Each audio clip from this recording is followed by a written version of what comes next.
Hello, मैं हूं Zakir Hussain, certified personal trainer and human performance nutritionist, martial art coach and trainer. आज हम आप लोगों के साथ डिस्कस करेंगे कि मार्शल आर्ट में हम लोग किक को स्ट्रॉन्ग करने के लिए क्या कर सकते हैं। तो आइए हम लोग डिस्कस करते हैं किक को कैसे स्ट्रॉन्ग बनाएं। तो किक को स्ट्रॉन्ग बनाने के लिए आप लोग 3 चीज़ों को ऊपर फोकस करना है। Number 1 strength, number 2 flexibility, number 3 coordination. तो आपको सबसे पहला स्ट्रेंथ ट्रेनिंग के ऊपर आपको डिस्कस करना है कि स्ट्रेंथ को बढ़ाने के लिए एक किक जब हम लोग यूज़ करते हैं तो उस किक के दरमियान कौन कौन सा मसल हम लोग का इंगेज होता है, कौन कौन सा मसल यूज़ होता है, तो वो सब मसल को कैसे हम लोग ट्रेन करेंगे। हम कुछ मसल्स के बारे में आपको बता रहे हैं, जैसे कि हम लोग का ग्लूटियस मसल, 3 मसल होता है, gluteus maximus, gluteus medius, gluteus minimus. तो ये हमारा जो ग्लूटियस मसल है, ये हमारा मसल जो है हमारा हिप को एक्सटेंशन में इसका बहुत बड़ा रोल है। हिप को अबडक्शन के लिए बहुत बड़ा रोल है। हिप को स्टेबल रखता है, हिप को रोटेशन में सपोर्ट करता है।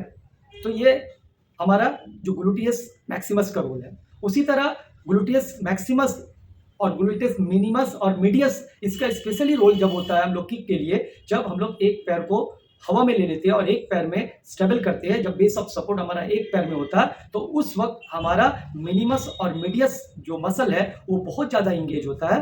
तो हम लोग वो 2 मसल को स्ट्रॉन्ग करना जरूरी है जब हम लोग किक का एक्सरसाइज या किक का ट्रेनिंग करते हैं। उसी तरह हम लोग का हिप फ्लेक्सर मसल्स को भी स्ट्रॉन्ग करना। हिप फ्लेक्सर मसल जो है हमारा पेल्विक को जो है वो स्टेबल करता है। दूसरी बात है हमारा हिप एक्सटेंशन में सपोर्ट करता है। उसी तरह एडेक्टर मसल, अबडक्टर मसल है, जब हम लोग लेग को बाहर की तरफ ले जाते हैं लैटरल साइड में, फिर वापस ले आते हैं, तो उस वक्त ये 2 मसल बहुत हमारा सपोर्ट करता है, एक एडेक्टर और एक अबडक्टर। तो ये 2 मसल को भी आपको ट्रेन करना। उसी तरह हमारा हैमस्ट्रिंग मसल हमारा 4 होता है। तो हम आपको सिर्फ हैमस्ट्रिंग के बारे में बता रहे कि हैमस्ट्रिंग का भी रोल जो है हमारा नी को फ्लेक्शन करना और हिप एक्सटेंशन करने का रोल पूरा करता है। उसी तरह हमारा क्वाड्रिसेप मसल भी हमारा नी को फ्लेक्शन और हिप एक्सटेंशन में इसका बहुत बड़ा रोल है। तो अब हम जाते हैं कि हमारे जब नी से नीचे हमारा एक और मसल है जो बिग मसल, जिसको बोलता है गैस्ट्रोनोमियस मसल। गैस्ट्रोनोमियस मसल जो है वो हमारा एंकल को वो पैंटा फ्लेक्शन करने में सपोर्ट करता है। जब हम लोग किक को फुट को ओपन करते हैं तो उसको हम लोग पैंटर फ्लेक्शन बोलते हैं। वो पैंटर फ्लेक्शन करने में हमारा गैस्ट्रोनोमियस मसल का बहुत बड़ा रोल है। तो उसी तरह हमारा जो है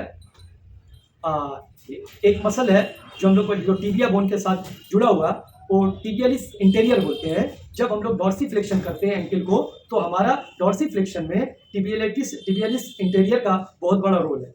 उसी तरह सोलियस मसल जो हमको बेस ऑफ सपोर्ट, हमको हमारा बॉडी को स्टेबल करने में या ब्लड सर्कुलेशन को ठीक रखने में ये बहुत बड़ा सपोर्ट करता है। तो ओवरऑल हमने आपको मसल्स के बारे में बताया कि हमारा gluteus maximus, gluteus minimus, gluteus medius, hip flexor muscle, adductor muscle, abductor muscle और hamstring muscle, quadricep muscle, gastrocnemius muscle, soleus muscle और टिबियालिस इंटीरियर मसल।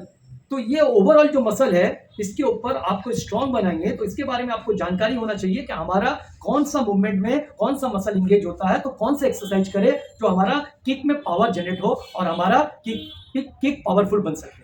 तो उसके लिए हम लोग बहुत सारा एक्सरसाइज को किक के साथ कॉम्बो बनाकर कर सकते हैं, जिसके जरिए हमारा किक बहुत पावरफुल हो सकता है। वहां हमारा मसल भी स्ट्रेंथनिंग होगा और साथ में हमारा किक का भी प्रैक्टिस हो जाएगा।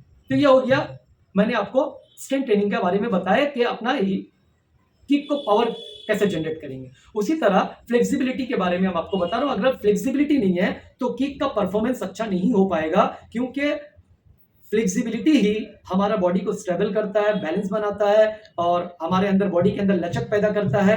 अगर फ्लेक्सिबिलिटी नहीं है तो हमारा परफॉर्मेंस अच्छा नहीं हो पाएगा। तो उसी तरह फ्लेक्सिबिलिटी के लिए दो चीज है, दो तरह का स्ट्रेचिंग एक्सरसाइज है। एक होता है डायनामिक एक्सरसाइज, एक होता है स्टैटिक। तो डायनामिक ज्यादातर हम लोग वार्म अप के लिए यूज करते हैं, मोबिलाइजेशन के लिए यूज करते हैं, और हमारा फ्लेक्सिबिलिटी बढ़ाने के लिए स्टैटिक स्ट्रेचिंग के ऊपर ज्यादा फोकस करना चाहिए। अगर हम स्टैटिक स्ट्रेचिंग के ऊपर फोकस करेंगे तो हमारा फ्लेक्सिबिलिटी अच्छा होगा। उसी तरह नंबर 3, हमारा किक का कोऑर्डिनेशन को अगर अच्छा करना है तो आपको बैग एक्सरसाइज करो। बैग में जिस तरह से आपका बैग मूव करता है उसके साथ आप मूव होते हुए आप किक अप्लाई कर रहे हैं, तो उसी तरह आपका पैड एक्सरसाइज, पैड प्रैक्टिस करते हैं, पैड के साथ आपका body forward backward left right आपका बॉडी मूवमेंट करता है। उस मूवमेंट के साथ आपका उसका कोऑर्डिनेशन अच्छा होने लगता है, और साथ ही साथ आपको पार्टनर एक्सरसाइज करना कंपलसरी है। तो आपको कोऑर्डिनेशन के लिए मैंने क्या बोला, बैग एक्सरसाइज,